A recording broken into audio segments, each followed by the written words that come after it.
Hello, everyone. Welcome to the Fusion Talk on behalf of Pre-Science in Silico. I welcome you all for this talk. I'll say a few words about Pre-Science in Silico. At Pre-Science in Silico, we team up both industry and academia to tackle challenges in drug discovery and material science. The idea for this Fusion Talk series that came through our wish to get experts from different fields to share their valuable insights. And we are very proud to be one of the first Indian companies to create our own drug discovery platform, which is powered with AI features. Pre-Science in Silico, it was founded by academicians who wanted to make AI-powered discoveries in drugs and materials accessible to everyone, aiming to redefine the landscape of scientific knowledge.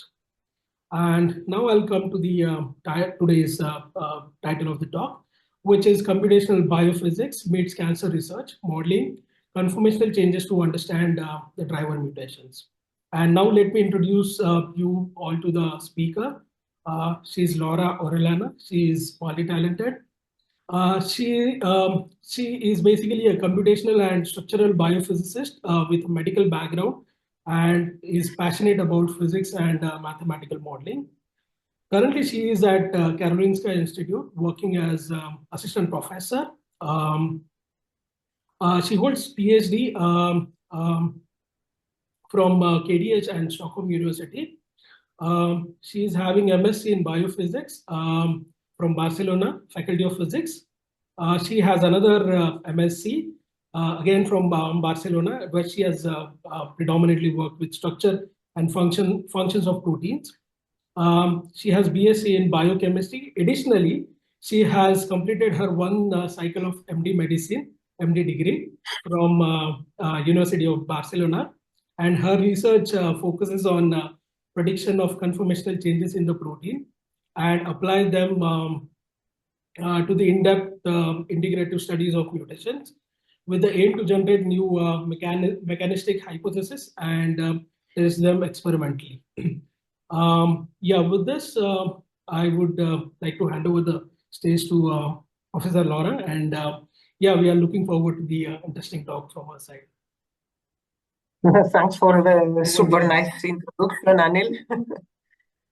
I can also introduce you. Anil was the first member of my team here in Stockholm, so it was I was really glad to receive the invitation from you. I'm happy to be presenting here today.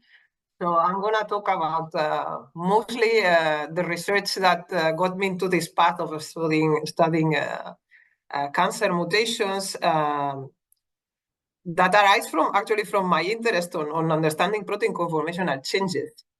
So first I'm going to introduce briefly about how cancer evolution and protein motions are related, which might not be so obvious. Then I will talk briefly about different kinds of modeling approaches to predict and dissect conformational changes, and how this combining different levels of modeling help us to make sense of mutations in a very well-known oncogene, EGFR. And these generated predictions that end up being validated in animal models. And finally, I will briefly recap some work done by my lab in Karolinska that is relatively young, started during the COVID pandemic. And it's mostly developing algorithms for predicting conformational changes and using them to really screen mutations beyond what are known as classical oncogenes and tumor repressors. First of all, how are protein motions related with mutations and so on and cancer? So, well, I think most of you know that cancer is actually it's a evolutionary process in miniature. So, cancer cells undergo like clonal selection and they acquire mutations that are beneficial for survival. And most cancer research is focused on all these different levels of understanding cancer from a macroscopic sort of point of view, so studying signaling, metabolism, angiogenesis, how cancer cells metastasize, and so on.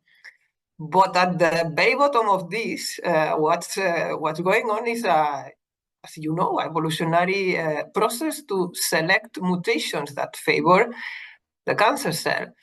And if we keep in mind, I think I agree fully with Richard Feynman that everything that living things do can be understood in terms of atomic motions and this jiggling and wiggling of atoms. This is actually what cancer cells are selecting. So when they select a mutation in a protein, it's because this is sort of disturbing this jiggling and wiggling in a way that is evolutionarily favorable for them.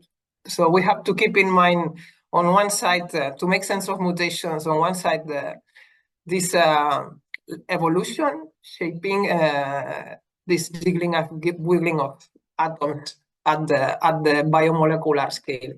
And I think we are pretty used to understand that evolution is somehow in the macroscopic scale, in the animal kingdom.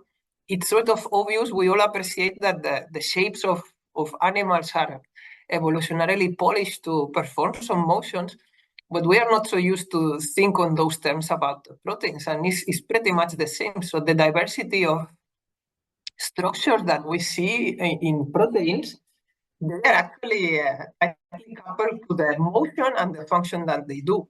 So actually, from elastic network models that I will talk a lot of this modeling approach later, it is known that the structure of a protein determines some intrinsic motions, which are the functional ones, are the ones that make the function. So, for example, you see here this is an ion exchanger, and this elevator motion can be predicted from the structure.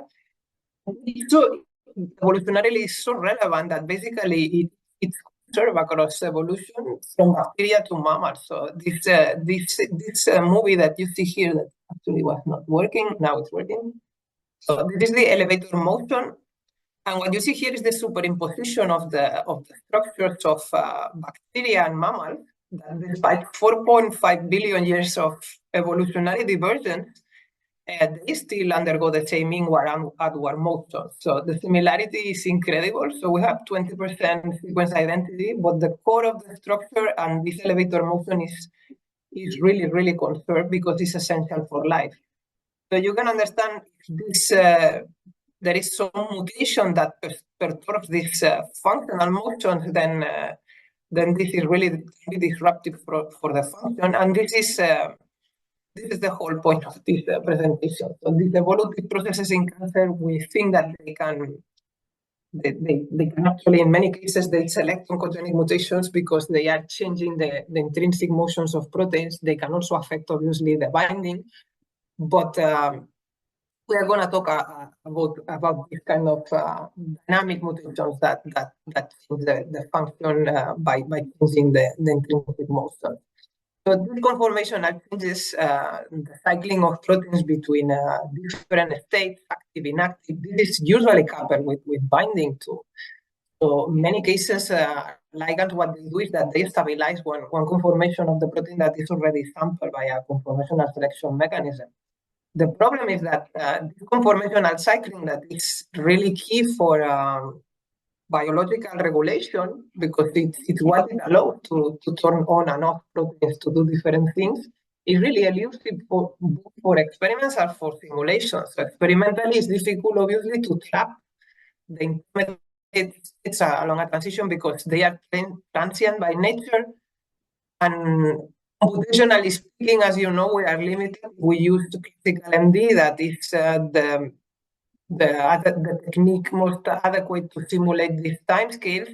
We still are limited because this can be computationally heavy, so we cannot simulate neither very large proteins or very long timescales. And that's also the main motivation for the development of what are called coarse-grained models. So we have basically to model conformational changes, these large-scale motions that are coupled to protein function. We have two big ways of going around this problem. We can try to use an atomistic approach like molecular dynamics, which is based on really accurate force fields with potentials that try to mimic all the electrostatic interactions, van der Waals force, etc. Everything is parameterized using from quantum mechanics to calorimetric data, whatever. This is can be really accurate and can be predictive. So here you see one example of a previous work in which we were able to predict the protein-protein interaction that had been detected in mass spec, but based on MD, we could predict the interaction pose and validate that with mutagenesis. So there are some cases in which MD has really be able to do predictions, but this is limited. I mean, computationally very expensive. So coarse graining basically completely simplifies the physics behind it. So compare the potential in MD with the elastic network model potential, in which all the residues in a protein are reduced to bits or located at the C alpha carbon and then are connected by elastic springs like this one. This is ridiculously simple, but it's actually really powerful to predict these large-scale shape-encoded motions.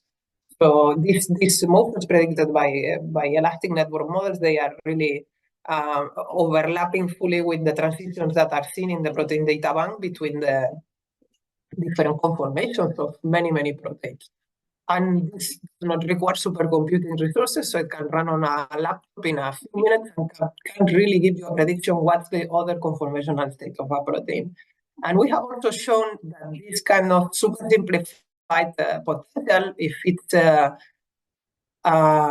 introduced in a simulation engine like Brownian dynamics, it actually generates transition pathways, which happen to be really good at predicting spontaneously all the intermediates that for some proteins have been trapped by experiments. So you see here an example of actually how this is our method that is called EBDIMS, generate these two transition pathways between the two main states of the protein, and in doing so, it's actually visiting all these black dots represent the intermediate of the transition.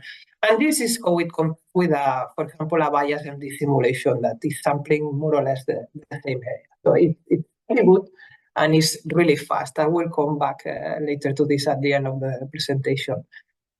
So now I'm going to talk about how combining coarse-grained approaches and MD simulations can actually help to really understand the mechanism of mutations in cancer.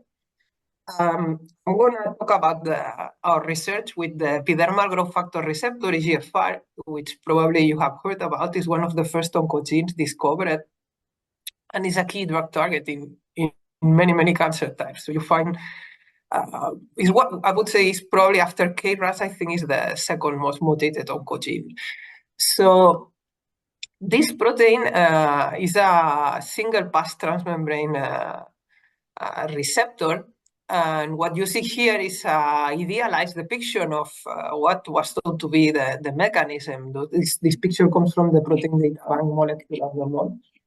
So this protein basically is thought to be in a monomeric resting state in the membrane, and when the ligand, this EGF, comes, binds to this binding cleft and triggers a large formational change that breaks a self-inhibitory tether, releasing a dimerization arm so that two extracellular monomers can interact through the dimerization arms and dimerize.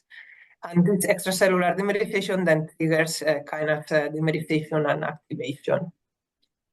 Well, this is the mechanism, but it's based on actually really fragmented data, because this problem has two problems. On one side, it's extremely flexible, so it has been called a conformational contortionist, because it really, like, for example, the transition between the extracellular domain between the inactive and the active, the bound and the bound one is really large, 25 angstroms, and it same goes for the kinase.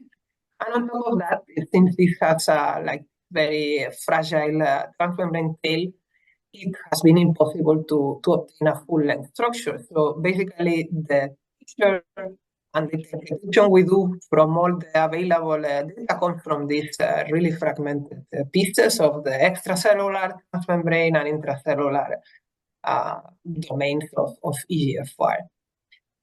The interpretation is this ligand-driven dimerization process, and also that there is not actually like a tight coupling between the extra and intracellular domains, at least from what was seen from the low resolution negative microscopy. We still don't have cryo-EM images for this. We are working on it, but it's really hard. But this was the interpretation, which was not sufficient actually to make sense of the really intriguing mutational pattern of this protein in cancer. So basically, this EGFR has a really striking like tissue-specific clustering of mutations. So the majority of mutations of EGFR in most cancers, they tend to be located on the intracellular side, on the kinase, and they are clearly linked to spontaneous invasion of the catalytic activity. So mutations are very typical in lung cancer, and they respond to inhibitors that recognize the fully active configuration of the kinase, what is called the asymmetric dimer configuration. And what was surprising when they started to look for EGFR mutations in other tumors like glioblastoma, they couldn't find many mutations on the kinase, and they found that they are located instead mostly on the extracellular side. Moreover, are not located in either the tether or the dimerization arm, as one could expect from this classical interpretation of the crystal structure. They are located in an interface between two domains that was basically of unknown significance. And what was even more puzzling is that these mutations don't respond to these inhibitors that work for lung cancer, and they actually prefer, or they are more sensitive to inhibitors that are actually binding to what is called the inactive configuration of the kinase, the symmetric dimer. So inhibitors of the lapartinib class, which tend to be bigger. This was sort of a paradox because they had seen in experiments these are gain of function mutations. They are activating, but somehow they are binding to a not fully active kinase domain, apparently, or they have a preference for it, although they are activating mutations. So here you see a bit of the structure of EGFR. We were really curious to understand what could be the reasoning, especially for this asymmetry of mutations, this concentration of mutations on the extracellular side in glioblastoma, and why they are concentrated in this interface. And if we look at the structure of the extracellular domain, we see that it's actually composed of 4 subdomains, which are organized in sort of 2 tandem repeats. Basically, these two domains 1 and 3 are very similar, and 2 and 4 are also similar. So we have like a double repetition of this. This is a simplification. So you see, this is the dimerization arm that is restrained by the tether in this closed state, and when the ligand comes in, this sort of opens and can form the dimer. And as can you see, what is another feature of glioblastoma mutations is that there are actually not, in a single tumor, you don't find just one missense mutation. They typically come like as a soup of different variations. So here is the EGFR sequence, and all these black lines represent the position of the mutation, which, as you see, are mostly concentrated in the interface between domains 1 and 2. This is 30% of the missense mutations. But there are also deletions of the extracellular domain, which are very, very precise. And this can be all mixed in the same tumor. So there is a lot of tumoral heterogeneity. But anyhow, the distribution of mutations does not sort of fit with what you would expect from a ligand-driven dimerization mechanism, because most mutations are not in the tether or the dimerization arm. They are mostly in this interface. And on top of that is really like linked why they being so different, they share sort of the same drug sensitivity. So first of all, we wanted to try to make sense of these mutations in the interface of domain 1 and 2, which were not really obvious from the available crystal structures. So, and there are 100 missense mutations distributed on this extracellular domain. So this is way too much to simulate with molecular dynamics. So we decided to first do a coarse grain analysis using elastic network models. And this way we could select some mutations for further MD.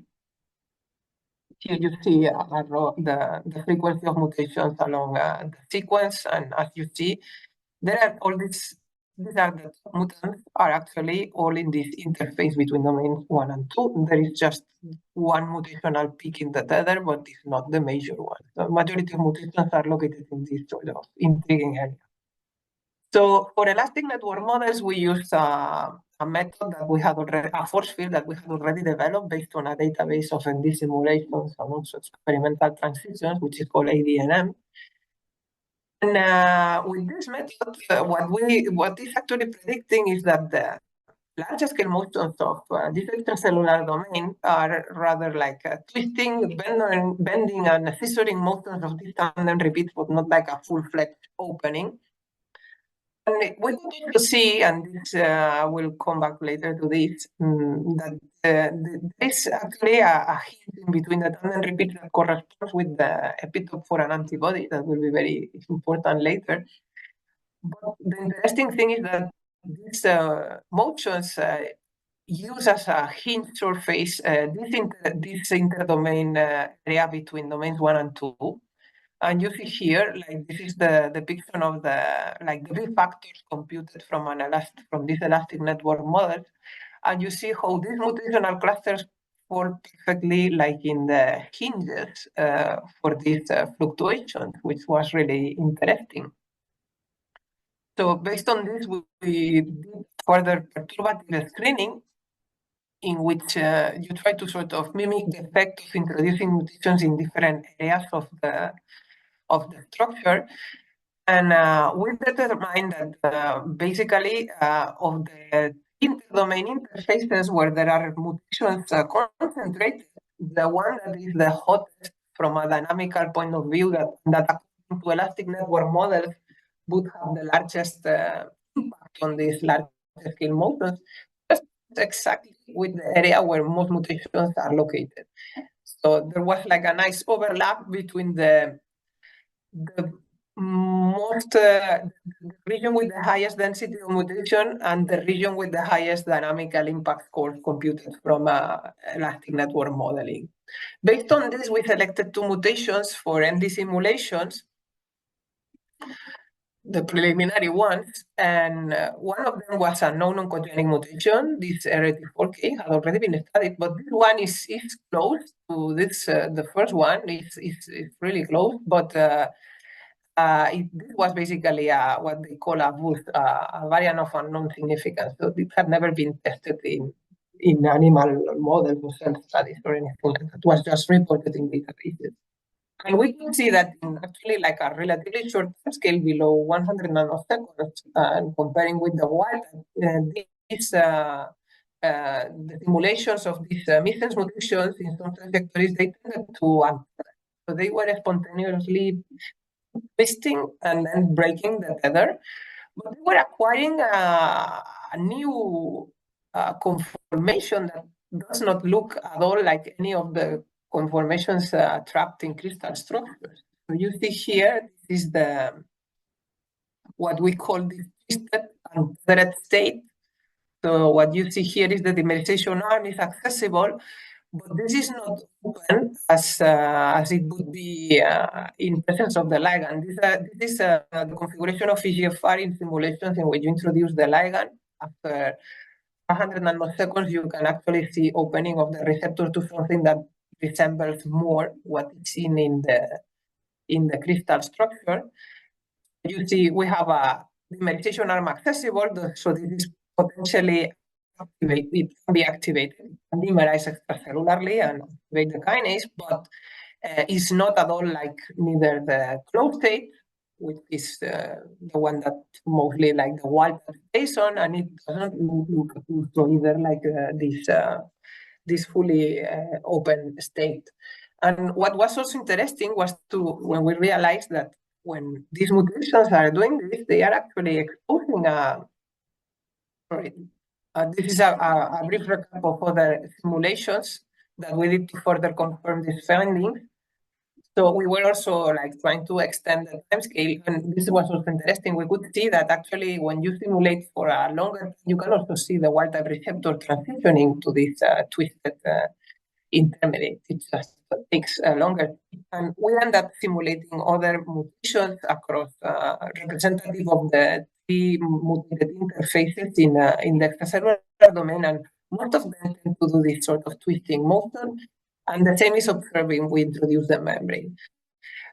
The interesting thing is that this twisting motion and the tethering of the receptor towards this sort of partially open new intermediate, it leaves fully exposed a cryptic epitope, which many years before these simulations were done was hypothesized based on experiments that is actually only accessible EGFR is activating extracellularly.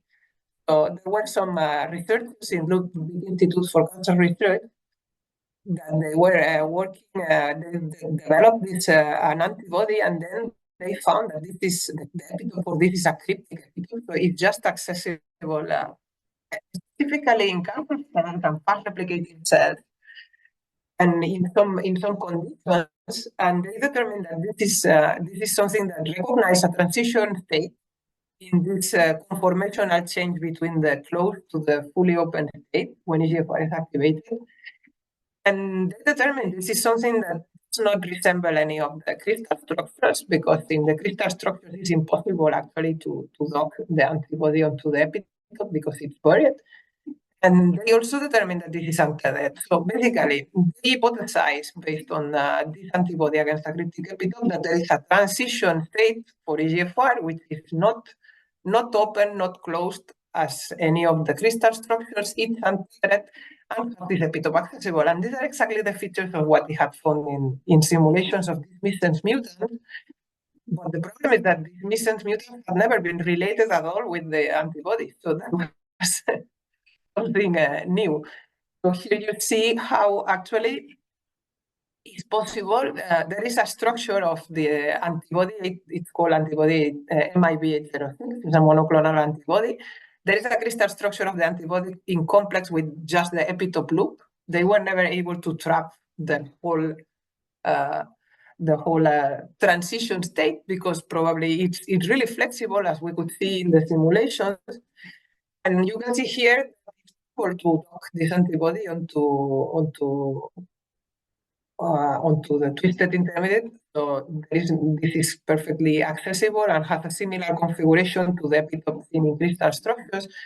And we could see also with the extensive simulations that we did from different conformational states of EGFR that really is a requirement. So you need to have this sort of twisting of the first and then repeat to allow accessibility to the epitope. So you see here, this is a section of MD data for the different states of EGFR.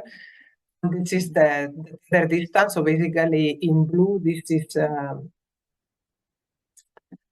is when the tether is broken, and this is the open state. And you can see the open state, for example, there is accessible, the merization arm is accessible, but this epitope is buried. So, and the same goes for the fully closed state. So it's only, we only can have the free dimerization arm and the epitope accessible in this sort of twisted intermediate state.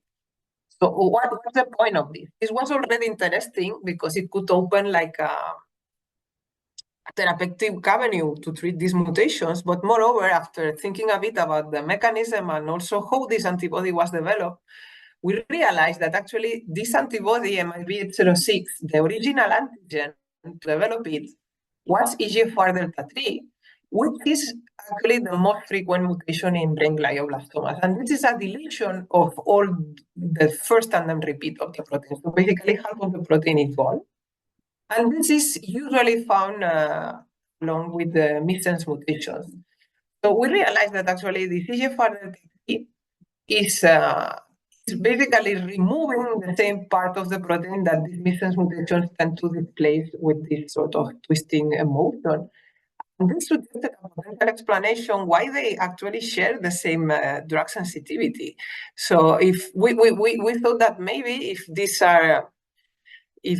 these are two ways of trying to sterically activate the kinase. If we assume that this first tandem repeat is sort of sterically keeping the kinases apart, maybe these are two different ways of achieving the same goal. So it would be an example of evolutionary convergence in cancer.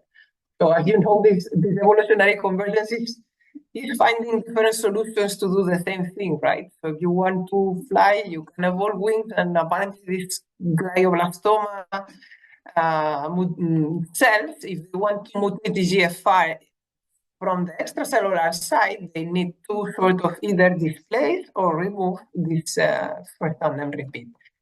It was our hypothesis that actually fitted not in a ligand-driven dimerization mechanism, but in a what is called an steric activation mechanism, in which there are some deformed inactive dimers of EGFR that are kept inactive by this first tandem repeat. When this is either too flexible or is just removed, it allows extracellular dimerization and interaction of the kinases. There have been many studies showing that actually, depending on the kinase configuration, you can turn on different signaling pathways. So our hypothesis was that in glioblastomas, this is a different cell type. We might prefer to activate extracellularly EGFR using this sort of steric, removing this steric restraint, so that they can activate certain signaling pathways, and lung cancer and other tumors that show preferably these intracellular mutations. They do so because they have preference to switch on other signaling pathways. That was our hypothesis. So basically, our hypothesis was that there is some convergent evolution of EGFR mutations in glioblastoma to achieve this sort of steric activation mechanism, and that this could be detected by accessibility to this cryptic epitopic picture of Higgs. So we were proposing that there was like a mutational convergence that would be hallmarked by this epitope. So, but this is easily said than proved, because I mean we are trying to sort of hypothesize based on like really atomic level motions and simulations. We are trying to prove that with experiments that are like several orders of magnitude above this, so it's not easy. So we enrolled several collaborators to be able to do some structural experiments and also develop glioblastoma cell models, and finally even animal models to be able to do this. So we had to come up with a series of predictions that could be really tested in the wet lab. The first ones were basically trying to that this configuration actually exists. So we use SAC for this. We also develop a double mutant on this interface that we argued, based on the interactions that we had in EMD, that would have the largest impact on the stability of the interface and also the largest flexibility. Here you see more or less the flexibility of this first tandem repeat in the wild type and this double mutant. So based on this, we decided to generate cells carrying this to test also binding and also the flexibility using JAKs. We could see, first of all, we could validate that all the mutations in the interface of domains 1 and 2, and especially this double mutant, they all have increased binding to the cryptic antibody. This was never been tested. We could quit, so the wild does not bind significantly the antibody. Obviously, GFR delta is the antigen, it's the highest binding. Actually, this is double mutant. This is a double missense mutation is like it's almost as much binding as this deletion, which is quite amazing, I would say. And we see that this is the levels of binding are sort of related also with the flexibility that we can obtain from that.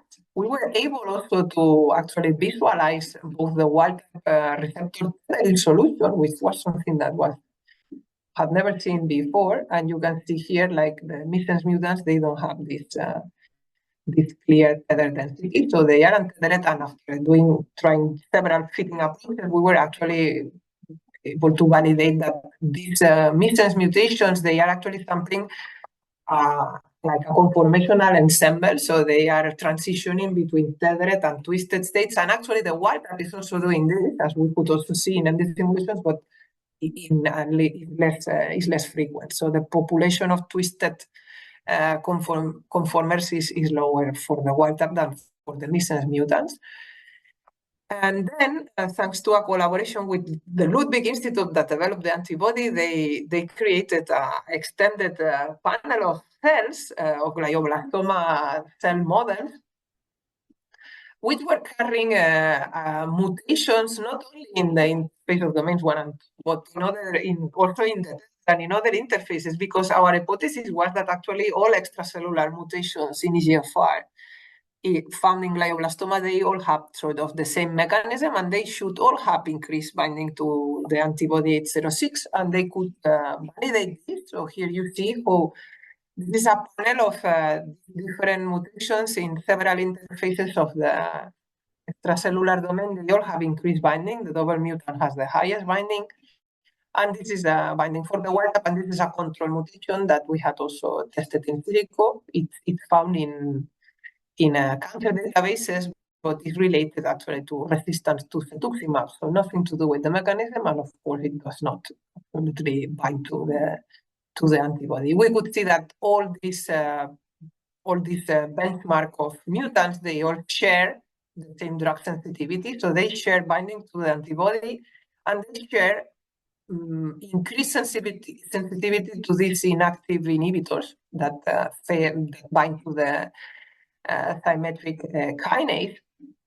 We could also see that there was some relation of the levels of binding that are actually reporting about the presence of these twisted and tethered intermediates.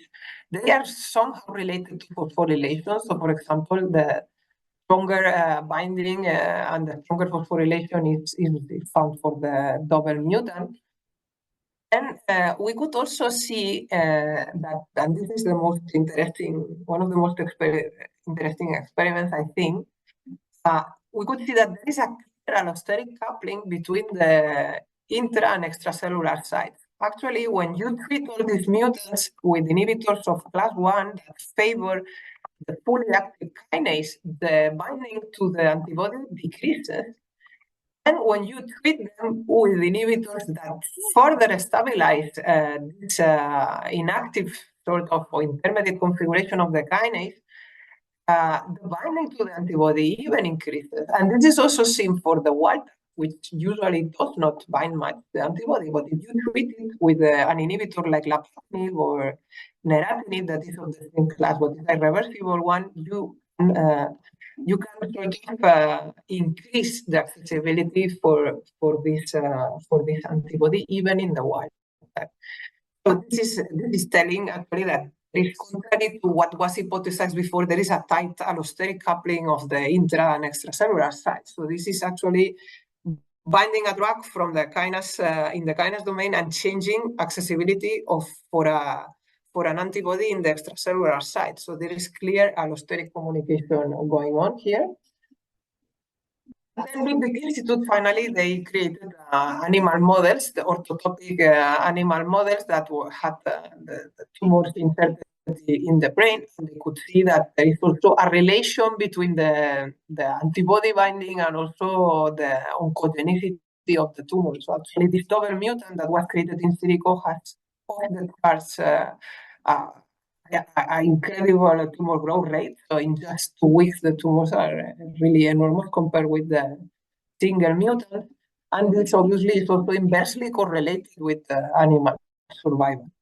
So this is a recapitulation for this double mutant, which I think makes a strong case that there is a relation between this conformation that is seen in MD simulations is sort of validated by SACS data, and then it's correlated with increased bindings in PAX experiments and also kind of activity in Western blots, and finally, like the final oncogenic effect in animal models. So there is this sort of relation running across different scales and different levels of data. And finally, what was most interesting was also to see what is the therapeutic potential of this. So first, we could prove that actually the most aggressive mutation, missense mutation in glioblastomas, which is on this interface between domains 1 and 2, A265B.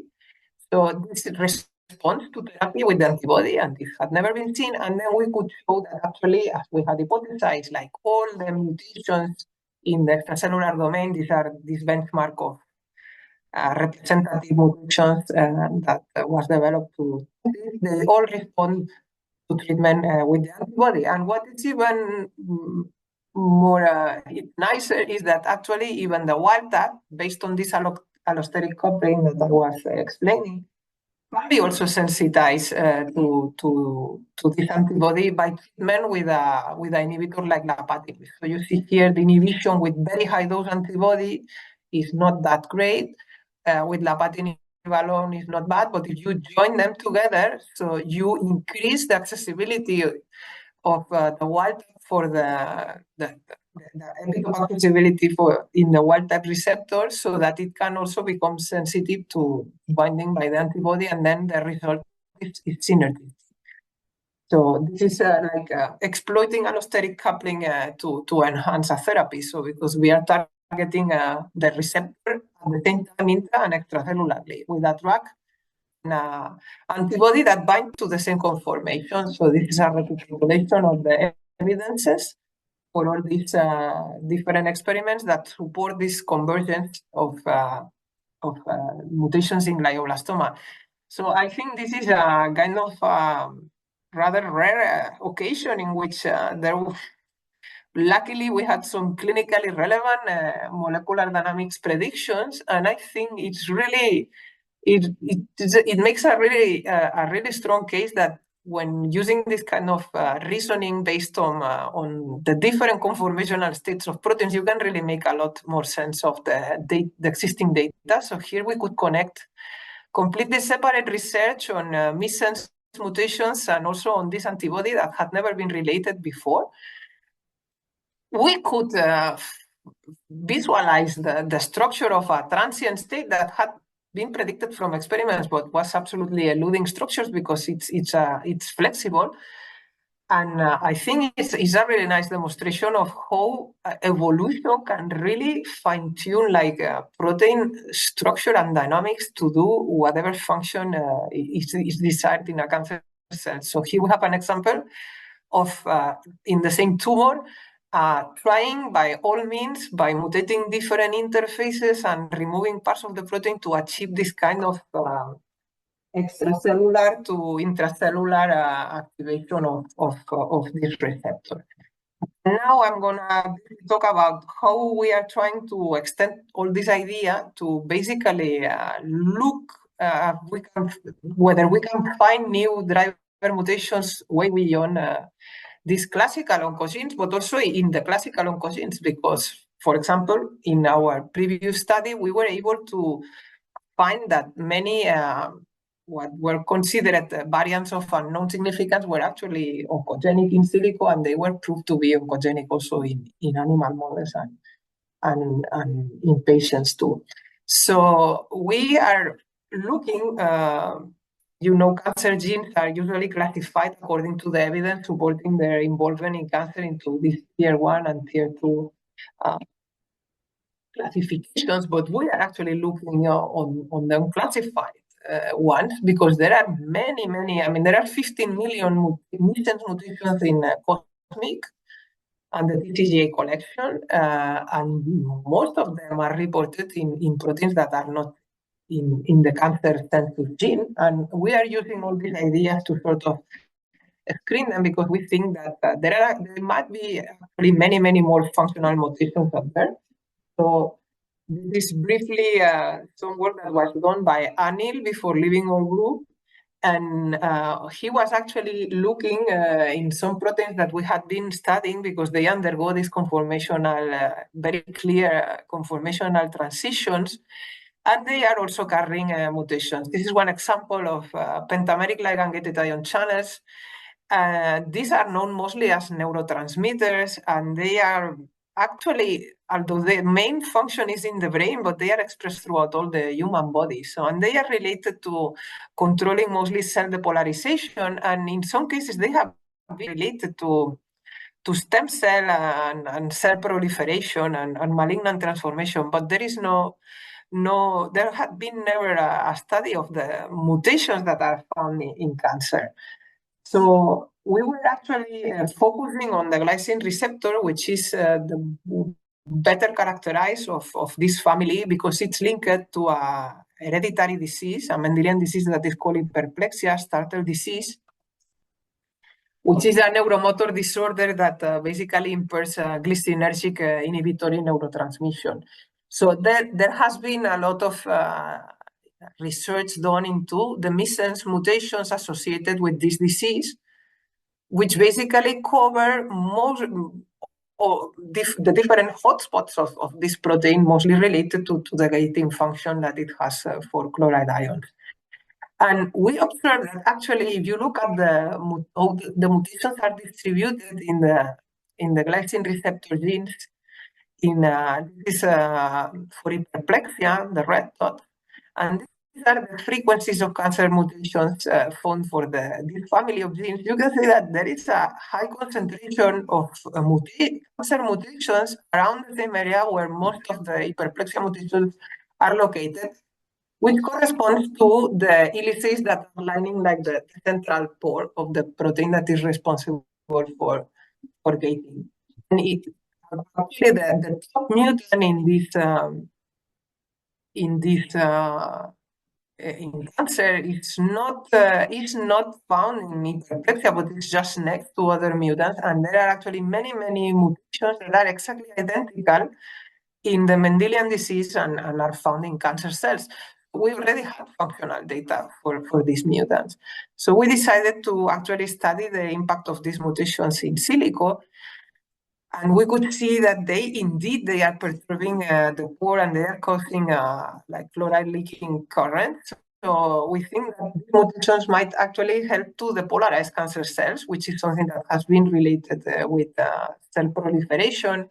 And we are now further studying the GABA receptor, which is even is more mutated in cancer than the glycine receptor. And we are trying to make sense because we really think that many of these mutations could be actually targets maybe for already available drugs, because this family of proteins has many drugs available in the market to target them. Another thing that we were looking at were the glucose transporters, that are also proteins that are transitioning and undergo this sort of rocker switch motions. And these have been related to the Warburg effect, but again, the mutations in cancer had not been studied, and we were looking at specifically mutations, in the GLUT5, which is a transporter of this family that mostly transports fructose. And we found, first doing this kind of coarse grain screening and then in these simulations, we could see that mostly these mutations tend to actually shift the conformation ensemble towards the inward state. And they also bind really strongly sugar. So all these combined together should really help these mutants to capture and transport the sugar inside the cancer cells that really are using a lot of this glycolysis, fast metabolism. So now my group is sort of trying to implement this approach of combining coarse graining and ND simulations to screen mutations, like in a really ambitious pipeline to basically filter out all the cosmic database. And one method that we are working a lot is this enzymes that I mentioned in the beginning, in which you use the alpha carbon elastic network model into a Brownian dynamic simulation so that you can track a transition pathway between different conformations. We published this method years ago, and we showed that actually it's really good at predicting spontaneously like the transition pathway and entire sequences of intermediates that have been solved experimentally. So you see here, this is a classical protein studied in benchmarks for conformational changes, RBP, ribose-binding protein in bacteria, and there are some structures actually trapped in different conformational states along the closing motion when the ligand that is ribose is bound. So if you do a principal component analysis of this, you can project all the structures and see clearly what is the path of the closing motion. So this is the open state without ribose, and these are some intermediates that have been trapped experimentally, and this is the fully closed one with the ribose. And as you can see, the empty path that these colors here, they using only the information of a target, they are capable of actually sampling these intermediates without prior knowledge about them. And this works, we tried this with really complex transitions, so we could show that this method is remarkably better than others. Here you see the projections of these transitions by different methods onto this experimental principal component for this super complex conformational change of RNA-3, and you can see other methods really get really bad sampling, but this editing is really smooth and fast. So it has been used for cryo-EM refinement and also to see, to sample the conformational space and simulations, and then do like Markov state modeling and so on. And it was really efficient for proteins up to 3,000 amino acids, which is quite big. But we realized that nowadays cryo-EM is solving much larger structures in multiple states. And now postdoc in the group managed using like a really clever cutoffs and some parallelization schemes to really push the efficiency of this method in an amazing way, so that we can now model like megadalton site systems. So you see here the performance of the current EBDIMS algorithm compared with the previous one and with other existing algorithms that are out there to model conformational changes. And to give you an idea of the scale of the transitions and the systems that I'm talking about, these are the ones that we were modeling before, which are not small proteins. This protein is 1,000 amino acids long, so these are up to 30 kilodaltons. But right now we are capable of modeling these really gigantic protein assemblies like the growth chaperone, and I think we are really close to be able to model transitions in the ribosome and really complex changes, like for example this rotary motion of ATP synthase. So soon we will have a server to make this available for the community, because I think it can be interesting for this can be used for both seed the conformational space and run MD simulations from it, and also to fit the cryo-EM data. So I hope I have sort of made the case that actually we can use this sort of integration of coarse-grained methods and MD simulations to make sense of experimental data. And I think this is the way that we can start to do predictions that really connect biology and physics. And I think this is really the way to go to identify in a rational way cancer drivers, and also really target proteins with drugs. So yeah, with this, I think this is long enough, or I hope not too long. So now if you have any, this is a recapitulation. This is my lab at Karolinska. So we are a team of 6 and we are working on all these areas now, also in Mendelian disease mutations and developing all if you have any questions, time for questions now. Certainly. Thank you, Laura, for the wonderful talk. We have questions for you. So I'll read out those questions. This is a question from Nandeshwar, and he's saying, while creating a coarse-grained model from atomistic information, what are the potential risks losing original essence of the original system, if any? Well, the thing is that the power of this coarse graining is actually get rid of the details. So it has been shown that, I mean, if you want to know the large scale motions of a protein, if you get rid of everything and you just keep the C alpha carbons, the position of these C alpha carbons, I mean, if they are a few angstroms on and off, it's not super critical. I mean, it's the overall shape of the protein that makes the motions. So if they are really, really extremely robust. So obviously what you absolutely lose is the chemical information of the side chains. But this is something that this is the whole point of my talk and our entire approach. You recover it later with MD. So you use it first to generate like a broader hypothesis, because these are really robust methods and are not sensitive to details, are just sensitive to this overall architecture of the protein. And based on that, you can narrow down to the details and recover the chemistry with atomistic methods. Yeah, then would it be safe to say that this information is hard-coded in the positions of the protein molecules or the C alpha atoms in the protein? Yes. I mean, with these methods, you cannot say if, for example, a missense mutation is gonna have which is gonna be exactly the impact. But you can say that if you introduce a mutation in one area, this can potentially change the large scale motions. That you can state that. But to know what if that actually happens, you need to run MD simulation. Yeah. So, but yes, you are right. Yeah. So there's a next question from Suvitha. That is, were the mutations itself screened from the E&M method? Sorry, if they were the mutations, were they screened itself from E&M method?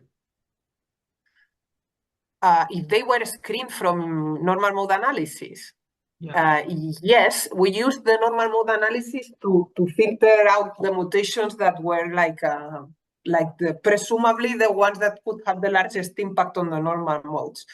So basically, the first screening that we did was just to run normal mode analysis and check this B factor profile, and we could see that there were exactly some mutations falling on the hinges for the normal modes.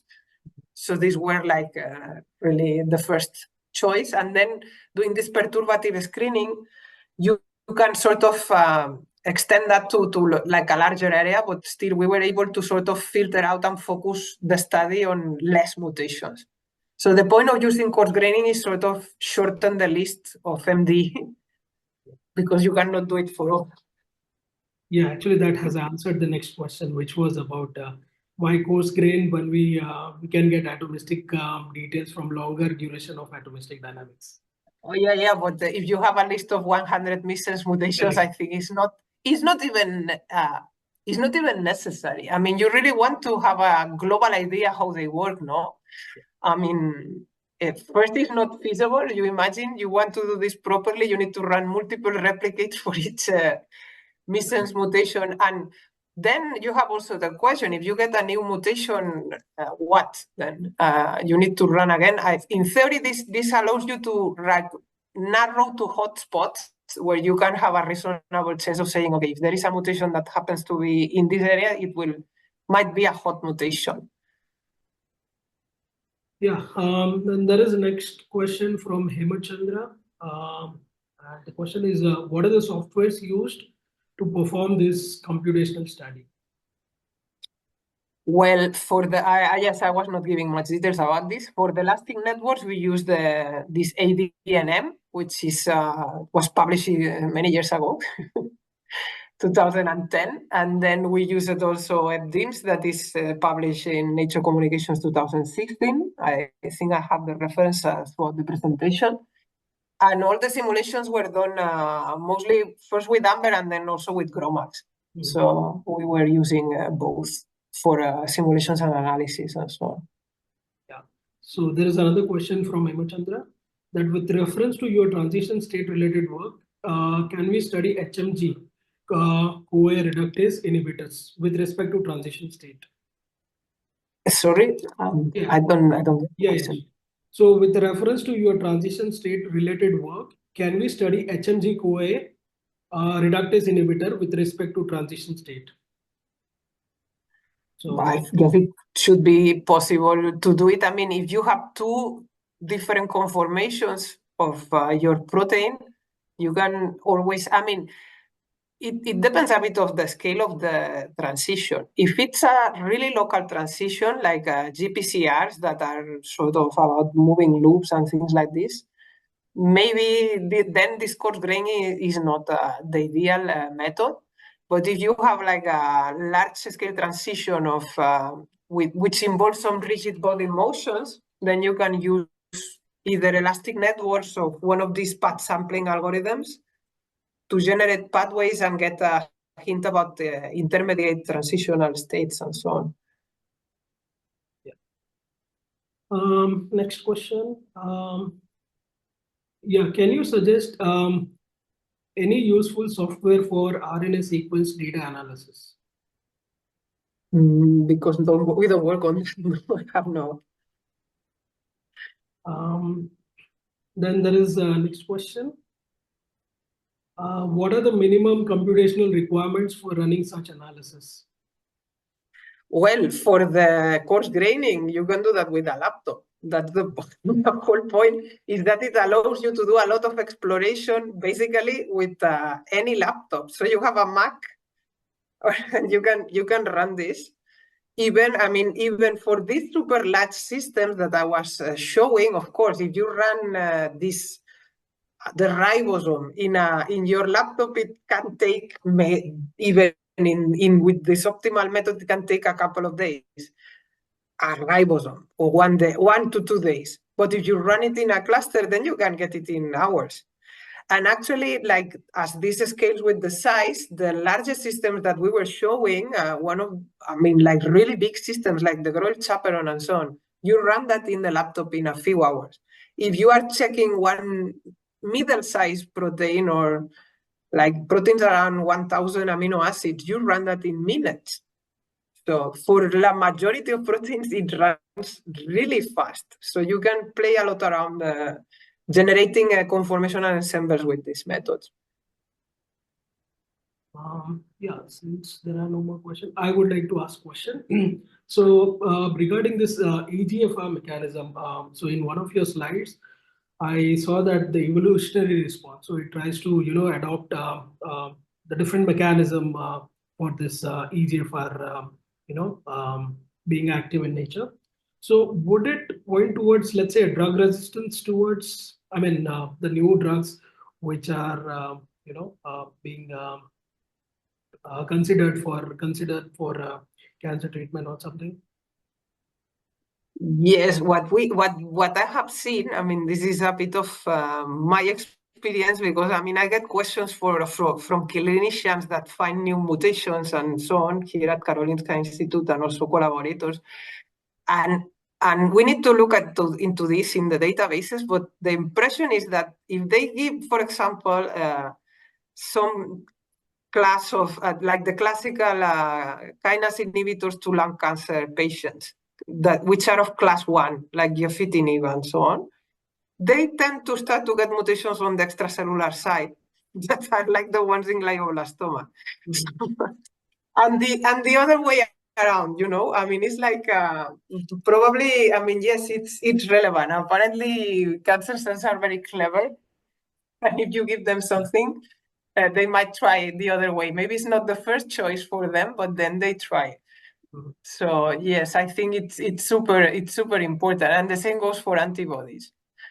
So yeah, so this means these cancer cells are much smarter than us. Yes, they are always like they always find a way. I guess you need to block several things at once to really kill them. They tend to give this sort of usually like monotherapy. For example, lung cancer, they see there is a kinase mutation, and they give you this inhibitor that is optimal. It is, but then like the cancer cells that survive the process, they can figure out that, hey, wait, if I put a mutation on the extracellular side, I might still get some kind of activation. It's not as good, but it works. So yes. Okay, so yeah, so if there are no more questions, yeah, I would like to ask Well to say a few words, and then followed by word of thanks. Okay. Yeah. Hey, thank you, Laurel. Appreciate you taking time. Almost we have crossed the hour, so appreciate you spending this time with us. Sudeep has to leave early for another engagement. So on behalf of Sudeep and on behalf of Pre-Science and all the participants here, I would like to extend our heartfelt thanks to you for delivering such a fantastic and amazingly insightful session on this topic, and your expertise and depth of knowledge you shared with us kind of truly enriched our understanding of this critical and complex topic. I hope the participant had the same feeling. So your ability to make such a intricate subject matter very much accessible and engaging was truly amazing. We greatly appreciate the time and effort you put into preparing this and presenting this session.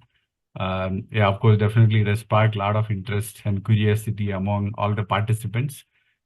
So thank you once again for this very valuable session.